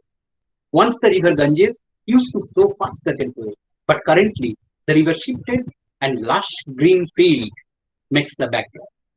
The Puja Dalan of Lakshidash Mitra Mustafi comprises a huge European style columns and stucco works that stands still today. Then there's Pandya. The main attraction is Pandua Minar and the Bari Mosque. The tower is 5-story, made of bricks, but the door is stone carved with Hindu gods and goddesses, adorning on either side. There is a spiral staircase inside. Panduraja, there is a story. Panduraja lived in adjacent Mohana. Cow slaughter was totally banned in that time. Syed Shah Saifuddin, nephew of Firoz Shah Khilji, that time Sultan of Delhi, visited this place during 13th century. He performed Khatna ceremony of his son and slaughtered a cow. This made Panduraja angry and he sacrificed Saifuddin's son to goddess Kali. Saifuddin went back to Delhi and under the command of Jafar Khan Ghazi, he attacked Pandua with a huge army. After a great battle, Panduraja was defeated and the minar was constructed by Saifuddin as a mark of victory during the end of 13th century. His Durga and mosque lie nearby. Pandua Minar was initially a huge Vishnu temple built by Panduraja, which was demolished to build the minar. The stone door at the bottom with figures of Hindu gods and goddesses testify the fact. It is also believed to be the site of the shrine of Pradyumna Shinkala Devi, one of the 51 Shakti Peethas. The huge month-long fair takes place here every year in the month of Magha and is attended by millions of devotees. The adjacent Bari Mosque, built during 13th century, is a specimen of the typical brick style of Bengal. It is a long, low-lying, measuring 70.41 meter by 12.8 meter, having 3 aisles, with 21 door openings in the front, 3 on the sides. Its roof has 63 small domes over brick arches resting on stone pillars of Hindu design. A canopied platform is an attractive feature of the mosque. Then there is Tarakeshwar. It's the home of Taraknath temple. Hindu god Shiva worshipped as Taraknath. It's a major pilgrimage center in West Bengal and also in India. Built in 1729, it was an Archala structure of Bengal temple architecture with a Nath Mandir in front. Close by are the shrines of Kali and Lakshmi Narayan. Dudhpukur, a pond to the north of Shiva temple, is believed to fulfill the prayers of those taking a dip in it. Pilgrims visit the temple and visit this temple throughout the year, especially on Mondays.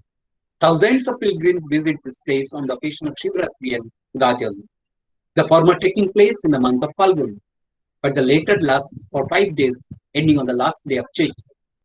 The month of Shravana is seen to be an auspicious for Shiva, whose celebrations are held on each Monday. Then something happened between 1872 and 1881, and it was phenomenal. Population of the district declined by almost 13%, due to the epidemic Bardwan fever or malaria that affected the brain, lungs, liver, and spleen, causing death. Was the report of the civil surgeon of Hooghly district, Dr. Prophet. It affected the population in two ways. It reduced the vitality of the survivors, thus diminishing the birth rate. And number two, it forced the high-class wealthy inhabitants to leave the district for socio-economically better and healthier locality. Thus generated a huge influx of migration into Calcutta. About half of the Bengali immigrants to Calcutta came from the Bardwan division alone. 48,000 from the Hooghly district, 29,000 from Midnapur, 21,000 from Bardwan, and 15,000 from Howrah. Raja Digambara Mitra, the only Indian, the Elliott Commission, investigated the reasons of this epidemic. Interestingly, found out the same thing what I see today. The factors of development. Since 1860-61, the naturally deranged drainage system of this almost flat terrain got terribly impaired by the rapid construction of baths, railway lines, and roads. This produced pockets of depressed and more humid lands. The thermo-humid conditions favored the spread of this disease. In 1931, the total population came down to 910,000 in its 2,745 square kilometer area. It increased to 2.2 million in 1961, and in 2011, it now houses 5.5 million population. Between 31 to 61, area increased by 32% and population by 145%. Between 61 to 2011, population increased by 147% and area decreased by 492 square kilometers, that is 2.9%, due to district reorganization in 1966. So in 2011, it houses a total population of 5.5 million, roughly equal to the nation of Denmark or the US state of Wisconsin, growing at a rate of 9.4%. It is about 6% of the total population of the state. Crude density 1753 persons per square kilometer. Male population 50.9%, female 49.1%, child population 9.7%, sex ratio 958 per females per 1,000 males, child sex ratio 952 baby girls per 1,000 baby boys, urban person 38.6%, rural 61.4%, Hindu 82.6%, Muslim 15.8%, Bengali speaking 87.5%, Hindi speaking 7.8%, 82.6% crude literacy, female literacy 76.3%, and male literacy 87.1%. So these are the two maps, shows the present land use pattern of Hooghly district. These are the flood prone areas. So the district comprises 4 subdivisions. 4 subdivisions. These are the 4 subdivisions. 18 CD blocks and 210 gram panchayats. Chinchura, 5 CD blocks, Bolagod, Chuchromagra, Dhonekhali, Pandua, and Kolbadakut, and 15 census towns. Chandanagar, 3 CD blocks, Oripal, Shingur, and Tarakeshwar, and 1 census town. Srirampur, 4 CD blocks, Chandikala, 1, 2, Jangipara, and Srirampur, Uttarpara, and 18 census towns. Arambagh, 6 CD blocks, Arambagh, Kanakul 1, Kanakul 2, Gogat 1, Gogat 2, and Puchura. District headquarters is Chinchura. Number of police station now is 22, and number of census town 34. Number of municipal towns 12, and only 1 municipal corporation, Chandanagar. And there is 1 urban agglomeration at Dankur. This is roughly the distribution of the important towns. Now have a look at the CD blocks demographic profile. Area-wise, Polba Dadpur is the largest CD block and Srirampur Uttarpara the smallest. Population-wise, Dhonekhali is the largest CD block, Gogat 1 is the smallest. In terms of household density, Srirampur Uttarpara is the largest and the smallest is Gogat 1. In terms of density of population, Srirampur Uttarpara is the highest and lowest is in Gogat 1. Crude sex ratio is highest in Khanakul and lowest in Boghat 1. Child sex ratio highest in Chuchura and lowest in Boghat 2. Percentage of scheduled caste population highest in Bolagot and lowest in Chondikala 2. Percentage of scheduled tribe population highest in Pandua and lowest in Khanakul 2. And literate percentage highest in Sirampur Uttapara, lowest in Pandua. Main worker percent highest in Kolbagatpur, lowest in Khanakul 1. And marginal worker percent highest in Pandua and lowest in Shingur. All these characterize the population demography or the other social factors and economic factors of these city blocks. These are the blocks. Once again. And the demographic profile of the cities, area-wise, Arambagh is the largest town and Tarakeshwar the smallest. Population-wise, Sirampur is the largest and Tarakeshwar is the smallest. Household density, Konnagur is the largest, Arambagh is the smallest. Crude density, Konnagur is the largest, Arambagh is the lowest. Crude sex ratio, Hooghly Chinchura largest, and Rishi is the lowest. Child sex ratio, Hooghly Chinchura again is the highest, and lowest in Uttarpara Kottram. Arambagh is highest in SC percent and Sirampur is the lowest. Arambagh again highest in ST percent and Danpur is the lowest. Literate percent is highest in Boidabati and lowest in Chabdan. Main worker percent highest in Konnagar and lowest in Chabdan. Marginal worker percent highest in Arambagh and lowest in Chabdan. All these characterize the demographics of the towns. These are the two maps. This is the geomorphological map and this is the soil texture map that influenced the shaped the landscapes of the district. Transport. National highway is 57 km, state highway 34 km, major district road 313 km, other district road 1150 km, and village road 8,700 km, municipal road 2,170 km. Bandel Junction is the railway headquarters of the district, and other junctions are Danpuri, Kamarkundu, and Sharapur. The first train of Eastern Railway started its journey from Howrah to Hooghly. And economically, Hooghly is one of the most economically developed districts in West Bengal. It is rich both in agriculture and industry. Most of the land is built by alluvium with a wide variety of loamy soils, which is fertile and productive for paddy, jute, potato, and other crops. Industrialization began with the Europeans settling here, a part of the great Hooghly industrial belt of the early 20th century. Jute mills along the banks of the river Hooghly are Tribeni, Bhadrashwar, Gondalpara, Chabdan, Islampur, etc. Other industrial complexes, both small and heavy industry, are Mother Dairy, Silk, Hindustan Motors, Jayashree Textile, Dunlop Tire, Tribeni Tissue, Bandel Thermal Power Station, etc. About 70% of its population depends on agriculture, and 69% of its total geographical area is under cultivation.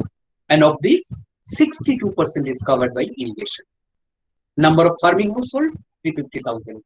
More than 95,000 of the land belongs to small and marginal farmers. An average size of the landholdings, 0.66 hectare only. It is one of the major producers of cereals in the state, a part of the cereal bowl of West Bengal. It is a monocrop area dominated by rice. With highly fertile alluvial soils, well-developed irrigation infrastructure, cropping intensity is about 241%. Other produce include potato, pulses, oilseeds, jute, fruits, vegetables, milk and meat products, and fish. Therefore, multi-cropping and interculture are commonly practiced.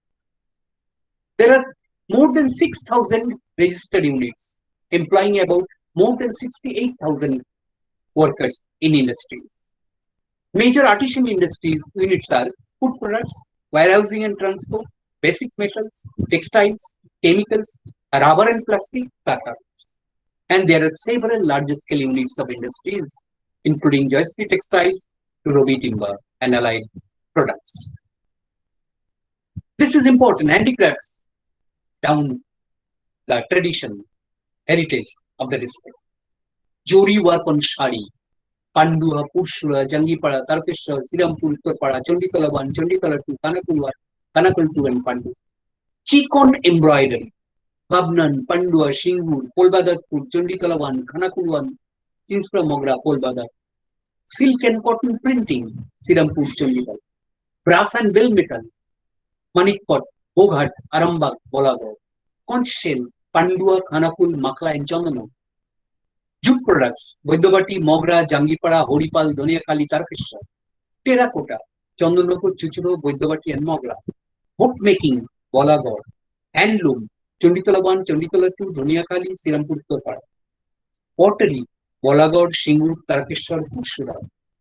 Kathai stitch, Pandua. These places are famous or associated with this kind of activities since time immemorial. So, geographical identity of Hooghly district, its history, heritage, and humanity, it has been shaped by geology or geomorphology and geochronology, by earthquakes, cyclones, shifting channels of the river.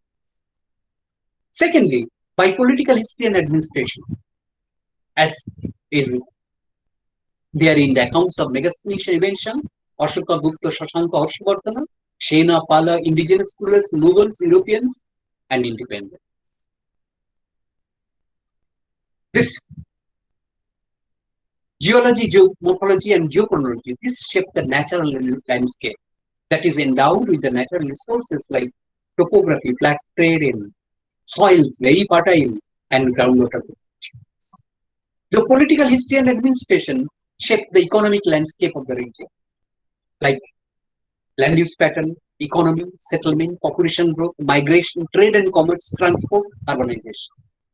And it also shaped the cultural landscape of the district, that is a melting pot of cultures, the social fabric, demography, education, ethnicity, religion, language, social conflicts, food habit, attitude and behavior, tradition and values, health and nutrition.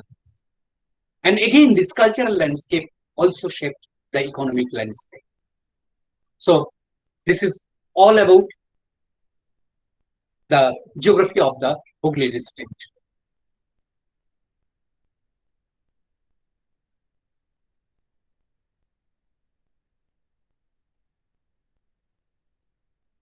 Thank you, sir, for this very nice, informative presentation. And I have been totally very much enriched through your lecture, and lots of comments and some questions also come from our audience. Initially, I want to start with Shormishta Mukherjee. Shormishta Mukherjee from Jalpaiguri PD Women's College. She has commented that I lucky as I listened to this resourceful lecture. It opened avenues of historical geography. Thank you so much for this wonderful lecture, which will encourage researchers to work on historical geography. একই সঙ্গে আমাদের খুব informative এবং খুব knowledgeable সেশনের জন্য আমাদের প্রচুর পরিমাণে কমেন্ট এসেছে। আমরা তাদের কাছেও কৃতজ্ঞ যে যারা আমাদের এই টক শোটাতে এসে আপনার বক্তব্য শুনলেন এবং তাদের মূল্যবান যে মন্তব্য, সেই মন্তব্যগুলো তারা করলেন। আমরা প্রশ্নগুলো স্যার আপনার হোয়াটসঅ্যাপের আমি চ্যাট বক্সে পাঠিয়ে দিয়েছি। হ্যাঁ, 3-4টে প্রশ্ন আছে আমাদের, একটুখানি আপনি একটুখানি কাইন্ডলি একটু দেখুন।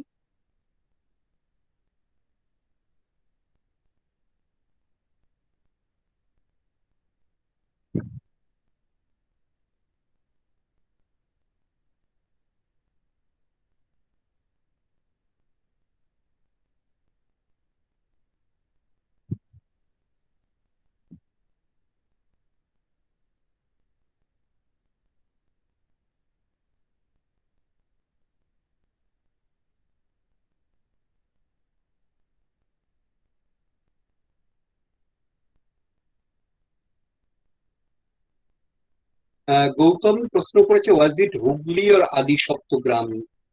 অ্যাকচুয়ালি আদি সপ্তগ্রামে প্রথম ওরা শুরু করেছিলেন, তারপর ওরা শিফট করে চলে আসে হুগলিতে।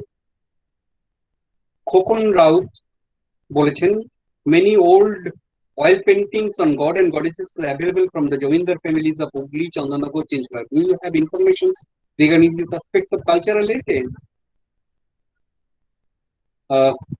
May you please share your opinion about the continuous mingling of so many cultures, be it British or the French, along the natives and the geographical factors as another character? though silent, and all this together creating the heritage of the region.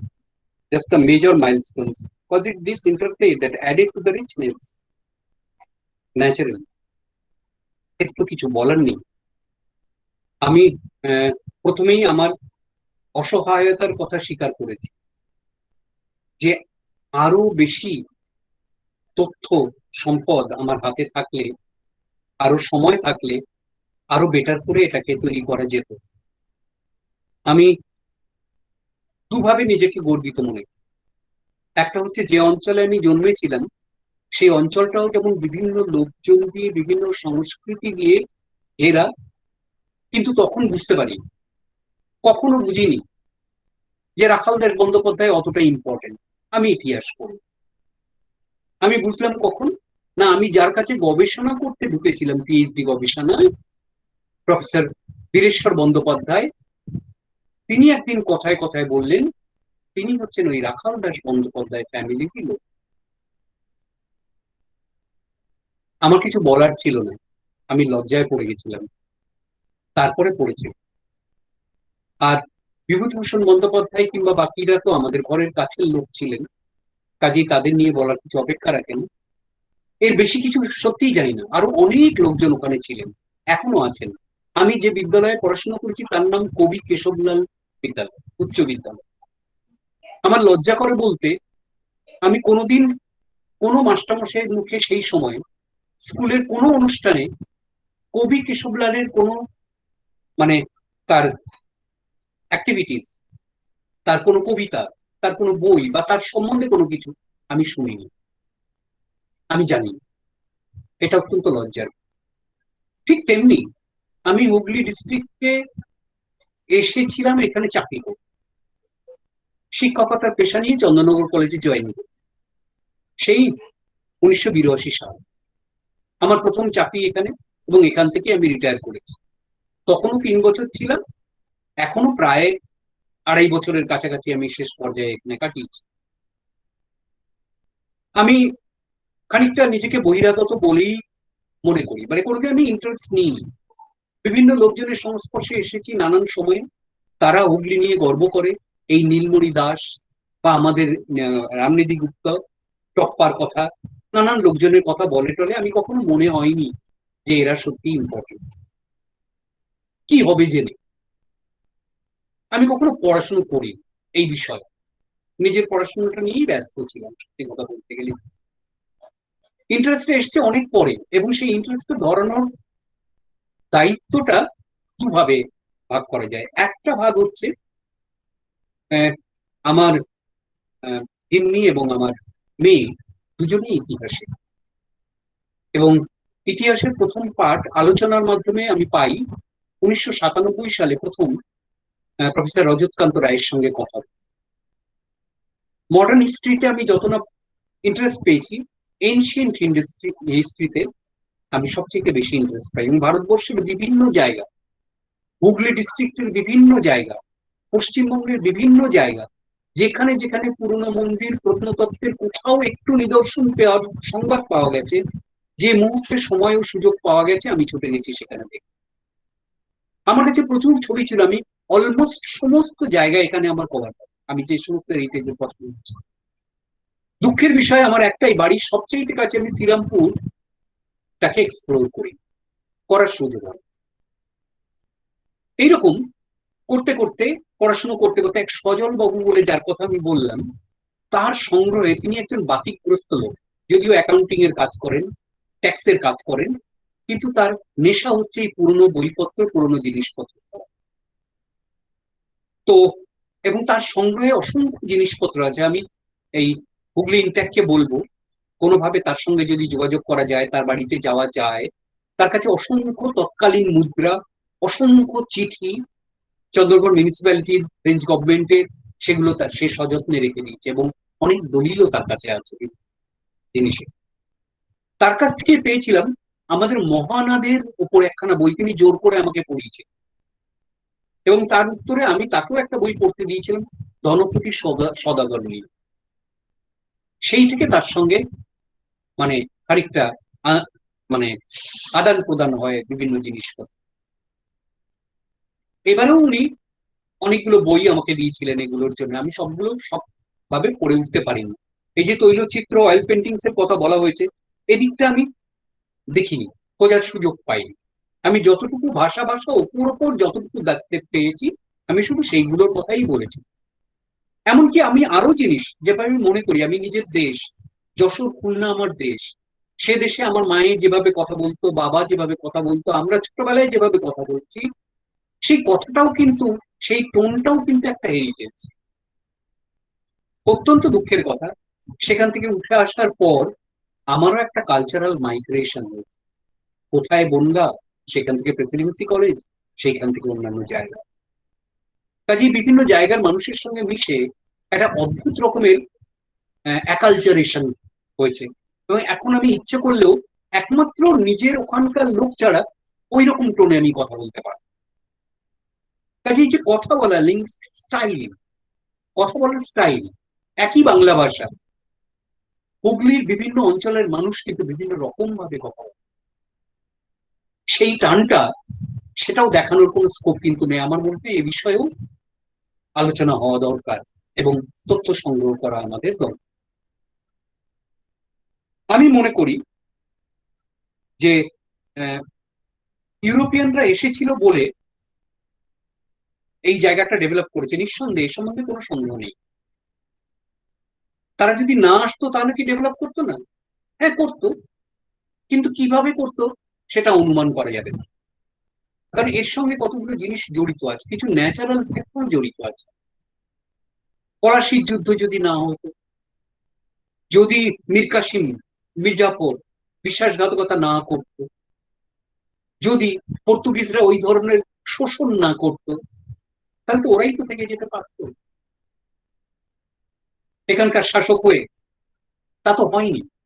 তাই ইতিহাস কোন দিকে যাবে সেটা আমরা বলতে পারি।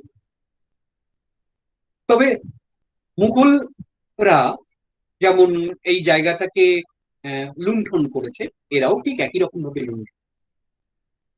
সম্পদে অতুলনীয় আমাদের এই জায়গা। আমি গর্বিত, আমি হুগলি জেলার একটা অংশে আমি আছি এখন, চন্দ্রনগরে বাস করছি আজ এত বছর ধরে, 82 সাল ধরে। এবং আমি আরো গর্বিত এই হুগলি ইনটেকের সঙ্গে সংযুক্ত হতে পেরে, এবং আমার এই এদের সঙ্গে মেশার বা অ্যাসোসিয়েটেড হওয়ার জন্য যে সবচেয়ে বেশি দায়ী, সে অন্তরার কথাটা আমি আর একবার না বলে পাচ্ছি না। বারবার ফোন করে ডেকে আমাদের মিটিং, আপনি আসুন, এ করতে হবে, সে করতে হবে, ইত্যাদি। এদের এই অসম্ভব উৎসাহ দেখলে আমি একটু প্রাণ পাই, আমারও বেশ ভালো লাগে। কাজেই যতদিন আছি এদের সঙ্গেই থাকবো ডেফিনেটলি। এবং আরেকটু বেটার হইতে হুগলিকে নিয়ে পড়াশোনা করতে হবে। আমি গুপ্তিপাড়া, সুখাড়িয়া, এই সমস্ত জায়গাগুলোতে গেছি, বলাগড়, আমার দুর্দান্ত লেগেছে এই সমস্ত জায়গায়, দুর্দান্ত লেগেছে। আরেকটা কোয়েশ্চেন সে Sulagna Chakraborty, do you believe that urbanization and the Ganga river under Akbar has in the death of Saptagram since demand zone shifted? না গো, এইটা বোধ হয় ঠিক কথা না। আকবরের সময়ে যে ধরনের আরবানাইজেশন ছিল, সেটা কিন্তু ইন্ডাস্ট্রিয়াল বেসড আরবানাইজেশন নয়, একটা পোর্ট সিটি ছিল নিঃসন্দেহ। কিন্তু যে সময়টাতে এই চেঞ্জটা হয়েছে, তার সঙ্গে যুক্ত কিন্তু ওই সরস্বতী নদীর মরে যাওয়াটা, আমার যমুনা নদীর মরে যাওয়াটা, ভাগীরথী থেকে এরা যে বেরিয়েছিল মুক্ত বেনি, মুক্ত বেনির এই দুটো বেনি নষ্ট হয়ে যাওয়ার সঙ্গে সঙ্গে ওরা তাদের বিজনেস হাবটাকে শিফট করবে। এটা একটা জিনিস। আর একটা জিনিস হচ্ছে, সত্যিকারে তখনকার এই সমস্ত ইউরোপিয়ানরা, তারা কি বলবো, তারা তো সুবিধাবাদী, যেখানে যা পাচ্ছে তুলে নিয়ে চলে যাচ্ছে। প্রথম দিকে কথা বলছি আর কি, আমি উইলিয়াম কেরির আগের কথা বলছি। তারা যত না দিয়েছে তার থেকে বেশি তারা নিয়েছে, এবং নেওয়াটাই প্রথম ছিল। এবং যাতে বে অফ বেঙ্গল দিয়ে দ্রুত পালাতে পারে, এই স্ট্র্যাটেজিক সেন্টারটা, এটা রবার্ট ক্লাইভ খুব ভালো বুঝেছে। হেস্টিংস থেকে না, রবার্ট ক্লাইভ সম্ভবত, মানে ইস্ট ইন্ডিয়া কোম্পানির যিনি ছিলেন ওর সঙ্গে অ্যাসোসিয়েটেড, তিনি কলকাতাতে এসে বেস করলেন। যে সিরাজদৌল্লা একবার ঠ্যাঙ্গাতে ঠ্যাঙ্গাতে এদের বিদায় করে দিয়েছিল, কলকাতাতে আসতে সময় লাগবে, তার মধ্যে পলাশির যুদ্ধ তো হয়েই গেছে, কাজেই আর আমাদের ঠেকানোর কেউ নেই। এবং ব্রিটিশরা তাদের নানান রকম, তখন তো পুরো আহ, পৃথিবী জুড়ে, বিশ্ব জুড়ে ওদের কলোনি তৈরি হয়ে গেছে, তাদের সঙ্গে পেরে ওঠাটা বোধহয় কারোর পক্ষে সম্ভব ছিল না। তাও ফ্রেঞ্চরা তাদের নিজেদের একটা এনক্লেভ এখানে তৈরি করে রেখেছিলেন, সেটা একটা অন্য কথা, অন্য গল্প। তারা যদি আরো বেশি করে নজর দিতেন তাহলে বোধহয় আরেকটু বেটার হতো। এই ইউরোপিয়ানরা তারা কিন্তু অনেক কন্ট্রিবিউট করেছেন নানান দিক থেকে। তারা যদি শিক্ষার দিকটা না দেখতেন, তারা যদি ট্রান্সপোর্টের দিকটা না দেখতেন, যে ট্রান্সপোর্টের কথা ক্রফোর্ড বলেছেন, ওয়াইড থরোফেয়ার, তখন স্টেশন রোডটা কি ছিল, দুপাশে বাগান বাড়ি ছিল, বিশাল বড় বড় বাড়ি, গঙ্গার ধারে স্ট্র্যান্ডের দুপাশে পাশে সুন্দর সুন্দর বাড়ি, সেসব আজকে নেই। পপুলেশন বেড়েছে, সেগুলো নষ্ট হয়ে গেছে, হাত বদল হয়েছে। এমনকি আমি আমি খুব নিজেকে খুব মনে হয়, আমি যখন প্রথম 1982 সালে জয়েন করেছি এখানে, তখন স্টেশন রোডের দুপাশে যত বাড়ি ছিল বা বিভিন্ন জায়গাতে যত বড় বাড়ি ছিল, তখন যদি ছবি তুলে রাখতাম খুব ভালো হতো। কিন্তু সেই সময় আমাদের আর্থিক অবস্থাটা শিক্ষকদের এমন ছিল না যে একটা ক্যামেরা থাকবে, যেটা এসছে অনেক পরে, কিন্তু ততদিনে এসব জিনিসপত্র হারিয়ে গেছে। তাহলে তখনকার দিনের সঙ্গে আজকের দিনের কিন্তু তুলনা করা যেত। কিছু জিনিসপত্র আমি দেখেছি, পুরনো জিনিসপত্রের ছবি, ইতিহাস আমাদের ফ্রেঞ্চ ইনস্টিটিউটে রাখা আছে, এমনকি আমাদের সেন্ট জোসেফস কনভেন্টেও আছে। আমাদের এখানকার লোকাল একজন ভদ্রলোক কল্যাণদার কাছেও অনেক কিছু জিনিসপত্র দেখেছি, আছে, প্রয়োজনে, দরকারে অদরকারে এগুলো আমরা পেয়েছি। একটা সময় 2016-15 সালে সম্ভবত, আমি তখন চন্দননগর কলেজে, একটি এমএসসি ছেলে, সে তখন করতে এলো, ডিসার্টেশন করতে এলো। সে বললো আমি জিআইএস ব্যবহার করে এই যে টেম্পলস গুলো আছে সেই টেম্পলস গুলো ম্যাপিং কিভাবে করা যায়, কোথায় কত টেম্পলস আছে। And that was the first time আমি টেম্পল অনুসন্ধানে তার সঙ্গে আমার স্কুটারে করে বিভিন্ন জায়গায় ঘুরে বেরিয়েছি। আমি নিজেও জানতাম না গোড়াই চণ্ডীতলার মন্দির সম্পর্কে, আমি জানতাম না প্রবর্তক সম্বন্ধে, যতক্ষণ না তাদের সঙ্গে আমি অ্যাসোসিয়েটেড হয়েছিলাম এক সময়। সেই সময় আমি জানতাম না আমাদের ওই যিনি প্রবর্তক সংঘের মানে সৃষ্টিকর্তা, তিনি অরবিন্দ ঘোষকে লুকিয়ে রেখেছিলেন তারই ভাড়ার ঘরে, এবং সেখান থেকে রাত্রিবেলা ভোরবেলা তাকে নৌকো করে গঙ্গা থেকে নৌকো দিয়ে তাকে গোপনে পন্ডিচেরিতে মানে প্রেরণ করা হয়েছে। এই এই ইতিহাস, এটা এটা অসাধারণ। জানতে পারলে এটা অবসর সময়গুলো কেটে যায়, ভালো লাগে, কি আমরা ছিলাম, কি হয়েছি, কি হতে চলেছে। আর তেমন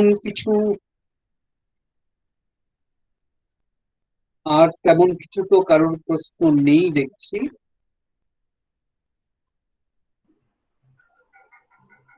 না না। Do you think Hooghly should rest on its laurels and be satisfied with being a lesser suburb of the great metropolis Kolkata? How can it really find a place of pride beside Kolkata's modernistic strides? Exactly. এটা আমারও খানিকটা প্রশ্ন যে এই সত্যি কথাই আমরা কলকাতার সাইড হয়ে কিভাবে থাকবো। হুগলিকে যদি এগিয়ে যেতে হয় তাহলে আমার মনে হয় আরেকটু সুসংহত প্রকল্প করা দরকার, ভাবা দরকার। যেরকম ভাবে অত্যন্ত অনিয়ন্ত্রিত ভাবে চারদিকে গড়ে উঠছে জিনিসপত্র, সেরকম না করে একটা প্ল্যান ওয়েতে যদি করা যায়, সাস্টেনেবল ডেভেলপমেন্ট প্ল্যানিং আমরা যেটাকে বলি আর কি, তাহলে হয়তো উপায় আছে। কারণ আমরা এমন একটা স্টেজে, বিশেষ করে এই eastern bank of Hooghly river, এমন একটা স্টেজে পৌঁছে গেছি, এত পপুলেশন, আনম্যানেজেবল কন্ডিশন খানিকটা, যেটা রাখতে পারে তার চাইতে অনেক বেশি পপুলেশন। কাউকে তো এখান থেকে বের করে দেওয়া যাবে না, সবাই থাকবে, সব শান্তিপূর্ণভাবে সহাবস্থান করবে। এটাই হচ্ছে ভূগোল, সেটাই আমাদের শেখায়, ইতিহাসও আমাদের সেই শিক্ষাই দিয়েছে, সহনশীলতা এবং শান্তিপূর্ণভাবে থাকা। আমি যারা এখানে আজকে শ্রোতা বন্ধুরা ছিলেন বা আমার ছাত্রছাত্রীরা ছিলেন, তাদের অসংখ্য ধন্যবাদ, অভিনন্দন আমার সঙ্গে সাথ দেওয়ার জন্য, এই হুগলি ইনট্যাকের সঙ্গে থাকার জন্য। এটা একটা কথা। আর তাদেরকেই বলবো এগিয়ে আসতে কিভাবে প্ল্যান করা যেতে পারে, এবং হুগলি ইনট্যাক্টও এই ব্যাপারে উদ্যোগ নিতে হবে, নিশ্চয়ই উদ্যোগ। ধন্যবাদ। অসংখ্য ধন্যবাদ স্যারকে। আজকে আমরা আমাদের এই টক সিরিজটা শুরু করলাম, এবং স্যার এইভাবে আমাদের টক সিরিজের শুরু করলেন, যেভাবে আমাদেরকে তথ্য সমৃদ্ধ করলেন। আগামী দিনে আমাদের যে বক্তারা আসবেন তারা যে আলোচনা করবেন সেগুলো এই হুগলি পেরিফেরির মধ্যেই আমাদের আলোচনাটা সীমাবদ্ধ থাকবে, এবং শুরুর আলোচনাতে স্যার সেই গণ্ডিটা আমাদেরকে বেঁধে দিলেন। স্যারকে আমরা অসংখ্য ধন্যবাদ জানাচ্ছি। আর একই সঙ্গে now I am handed over this session to Dr. Antara Mukherjee. Thank you, Bashu, for conducting the session. আমি একদম শেষ পর্যায়ে আমরা চলে এসেছি। আমি অনুষ্ঠানের শেষ লগ্নে যে দুটি কথা বলে অনুষ্ঠান শেষ করব। প্রথমত, যখন আমাদের এই লেকচার সিরিজ প্ল্যান করা হয়, তখন আমরা ভেবেছিলাম যে গোটা হুগলি ডিস্ট্রিক্টটার যে এত rich historical, cultural, architectural aspects gulo ache, there are so many aspects that needs to be highlighted and stressed. So the basic aim was to focus on the uncharted aspect. jar jonno amader ei lecture series tar নামকরণ হয়েছে the uncharted Hugli. Apart from this, আমরা যখন doctor সরকারকে approach করি, উনি যেভাবেই বলুন না কেন যে উনি কিছুই জানেন না, কিছুই বোঝেন না, ওনার কিছুই পড়াশোনা করা হয়নি, আমার মনে হয় আজকে লেকচারের পরে কারুর এই কথা মানে বুঝতে অসুবিধা হবে না যে উনি যে পরিমাণের একজন শিক্ষক, সেই জায়গা থেকে দাঁড়িয়ে আমরা অনেক কিছু শিখলাম আজকে, যে শুধু পড়াশুনো না, মেনে নেওয়া, হিউমিলিটি, এবং আমরা যে যুগটাতে আছি সেখানে আমরা একটু জেনে হয়তো অনেক সময় অনেক কিছু বলি যে আমরা এই জানি, ওই জানি, সেই জানি, হয়তো এই শিক্ষাটা আমি এই লেকচার সিরিজের মধ্যে দিয়ে আরো একবার পেলাম যে কিভাবে পড়াশুনো করার জন্য গ্র্যাজুয়ালি এগিয়ে যেতে হয় এবং নিজের লিমিটেশনস বুঝে এগিয়ে যেতে হয়। Thank you so much Ashis দা, thank you so much for sparing your time, for agreeing to inaugurate the series. আমরা শুরু করলাম, এবং আমি আরো একবার সবাইকে, আমাদের যত ভিউয়ার্স আছে, I must extend hearty thanks to all our viewers, both in the Google Meet platform and in the Facebook Live, for being with us. And we promise that this lecture series is going to be knowledgeable, resourceful, adventurous, and at the same time intriguing in due course of time. আমাদের November মাস অবধি আমরা চেষ্টা করছি হুগলির বিভিন্ন প্রান্ত থেকে যারা যারা রয়েছেন, একাডেমিশিয়ানসরা কাজ করছেন, সকলকে ডেকে এনে আমন্ত্রণ জানিয়ে এমন কিছু অ্যাসপেক্টস নিয়ে প্রতি সপ্তাহে আসতে আপনাদের কাছে, যাতে করে ফিউচার রিসার্চ যেটা নিয়ে কথা হচ্ছে অনেক, যে this talk opened up avenues for research. I'm sure rest of the talks যেগুলো আসতে চলেছে সেগুলো will be opening up different avenues for future studies and research. আমি সব শেষে বলি যে আগামী রবিবার ঠিক সন্ধ্যে 7:30টায় আমরা ফিরে আসবো আমাদের দ্বিতীয় লেকচার, এই লেকচার সিরিজের নিয়ে, এবং আমরা চলে যাব নদীর থেকে একটু দূরে, আমরা একটু ভেতরে যাব হুগলি ডিস্ট্রিক্টের, আমরা যাব গড় মান্দারণে, এবং আমাদের সঙ্গে থাকবেন শুভম আমিন, অধ্যাপক শুভম আমিন। উনি বলবেন in search of the lost history of গড় মান্দারণ and introspection. আপনারা নিশ্চয়ই স্ক্রিনে দেখছেন, this is going to be our second lecture, যেখানে আমরা অধ্যাপক শুভম আমিনের কাছে চলে যাব এবং শুনবো হারিয়ে যাওয়া ইতিহাস গড় মান্দারণের হুগলি ডিস্ট্রিক্টের। আজকের মতন তাহলে আমরা শেষ করছি এখানেই। আবার একবার সকলকে ধন্যবাদ জানিয়ে GM কাপুর, যিনি ছিলেন আমাদের সাথে থাকেন, আমার পরম শ্রদ্ধেয় ডক্টর আশিস সরকার, এবং ইনটাকের বাদবাকি মেম্বার্সরা এবং সমস্ত শ্রোতাদের শ্রদ্ধা জানিয়ে, ভালোবাসা, আন্তরিক কৃতজ্ঞতা জানিয়ে আজকের মতন আমরা শেষ করছি। দেখা হবে আপনাদের সাথে পরের রবিবার সন্ধ্যে 7:30টায়। নমস্কার, সকলে ভালো থাকবেন।